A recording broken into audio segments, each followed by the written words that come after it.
Hello, my name is Mark, and over the next few minutes, we're going to discuss how to improve organizational performance. As a manager, you're always striving to be the best. If you're right here, you want to try to be way up here. You're always trying to get better.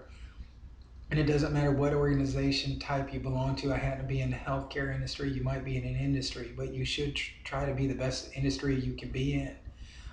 Most of the philosophy we're going to talk about today come out of a healthcare consultant group called the Studer Group based out of Chicago.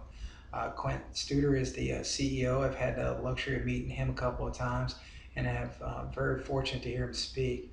One of his meetings, he started out with, "We have learned that the reluctance to address low performers or subpar performance keeps an organization from being the best." That's what you're trying to be, is be the best. But unfortunately, you're going to have low performers. You're going to also have medium or middle performers, and you're going to have high performers. And to be honest, most of your organization, your employees will be the middle. They're going to be about 60%. And those are the backbone of your most organization. Then you're going to have about 1/3 of your organization to be your high performers. That's what you want. You'd like everybody to be. Um, but unfortunately, you're also going to have low performers. They're going to be about 10%. And I can guarantee you, as a manager, if you're listening to this, you can identify your employees that are low performers right away. They're the ones who stick out like a sore thumb. So, what's the definition of a high performer? That's somebody who comes in on time all the time. They have a great attitude. They want to be at work. They are problem solvers. They don't wait for somebody to come up with a solution. They come up with solutions. They also they're a good influence on other people. You want them to be around the middle and as well as the low. They bring solutions to the table. A lot of times they'll solve the stuff, problems or issues before you even think about it or even know what there is a problem. So what do you do with it? What's your goal as with a high performer? You want to recognize them. Everybody that's a high performer wants, I can guarantee, wants to be recognized. You want to re-recruit them, especially with the cost of training. You don't want to lose them, because if they're not appreciated, they're going to leave. They they'll find an organization that does appreciate their talents. So in by re-recruiting them, you can retain them, and that's what your goal is try to retain them. The definition of the middle performer, that's the one who has a good attendance, loyal most of the time, can be influenced by both high and low. Obviously, it's good to be influenced by the high, but not so much the low, because the low ones are just not positive people a lot of times. They want to do a good job. Uh, they'll help bring awareness to a problem, but they usually won't solve the problem. A lot of times it's usually lack of experience. The goal with the middle performer is to, you want to reassure them, tell them what they're doing right. You want to recognize them just like you did the high performer. You want to develop them. You want to see what issues they may have and try to help them get through it. You also want to re-recruit them, and for the same reason, the expense, and you also want to retain them. Unfortunately, you're going to have the definition of a low performer.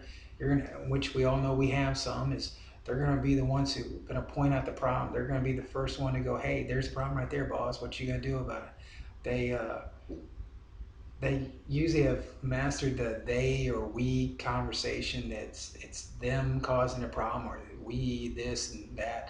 It's never, they're passive aggressive. They're never the issue. It's somebody else. One of the things is that they're actually always trying to outlast you. Um, they know, as a manager or as a leader, you're going to probably strive to do good within an organization, try to rise up within the ranks. So they're going to try to outlast you. So what are you going to do with what's the goal with the low performer? They're either going to improve, or, to be honest, you're going to get rid of them. Why waste your resources, your time, your energy on them? Why spend so much time on them when you know you can put more focus on the middle and the high performers? Next thing you want to do is what are you doing with the moving the high performers? You want to tell them what's going on within an organization. You want to thank them. Uh, uh, you want to outline why they're important to the organization. Ask if there's anything you can do for them, or you know, just because they're a high performer doesn't mean they don't have some issues and some support they need. So you can find out what's going on with them when you sit down and talk to them. The middle performer, you're going to reassure them.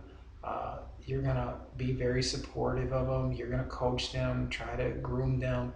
And like I said, a lot of times it's just lack of experience. And you're going to reaffirm their good qualities. Now, the low performers, what are you going to do with them? They're either going to move up or they're going to get out. You're going to do what's called a desk. You're going to describe this, what the issue is, what the problem is. You're going to explain to them how this affects the organization. You're going to show them how what needs to be done, and at the end of the conversation with them, they're going to know the consequences. And like I said, they're either, I like to say, they're going to ship up or ship out. Those are some of the ways in which you can improve your organization by knowing who your high, middle, and lower performers are within your organization. The, the best you can do for a company or organization is know your employees, know who they are, where they're at, which one they are. Work with especially the middle end as well as the high. Don't waste your time on the low ones. Give them some help, and if they can conform or get better, then keep them. Otherwise, like I said, let them go. I appreciate your time today, and I hope you learned something from this short video. Thank you.